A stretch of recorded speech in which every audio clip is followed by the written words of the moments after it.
চলুন আজ আমি আপনাদের ঘুরে দেখাবো দেবভূমি কালনা শহরের প্রাচীন গোপালজি মন্দির বা কালনা গোপাল বাড়ি।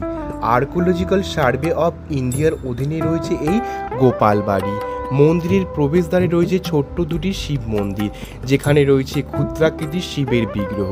এই গোপালজি মন্দিরটি শহরের পাওয়া 3টি 25 চূড়া মন্দিরের মধ্যে একটি।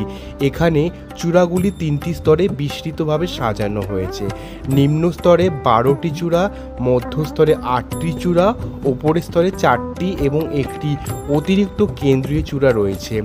1766 সালে রাজা ত্রিলোকচাঁদের রাজত্বকালে বর্ধমান রাজপরিবারের কৃষ্ণচন্দ্র বর্মন এই মন্দিরটি নির্মাণ করেছিলেন।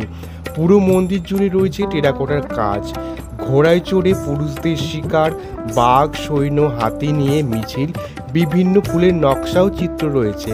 তবে মন্দিরের বেশ কিছু জায়গায় টেরাকোটার কাজ নষ্ট হয়ে গেছে। মন্দিরের মূল গর্ভগৃহে রয়েছে নাড়ুগোপালের বিগ্রহ এবং দুজোড়া যুগল বিগ্রহ সহ অন্যান্য দেবদেবী।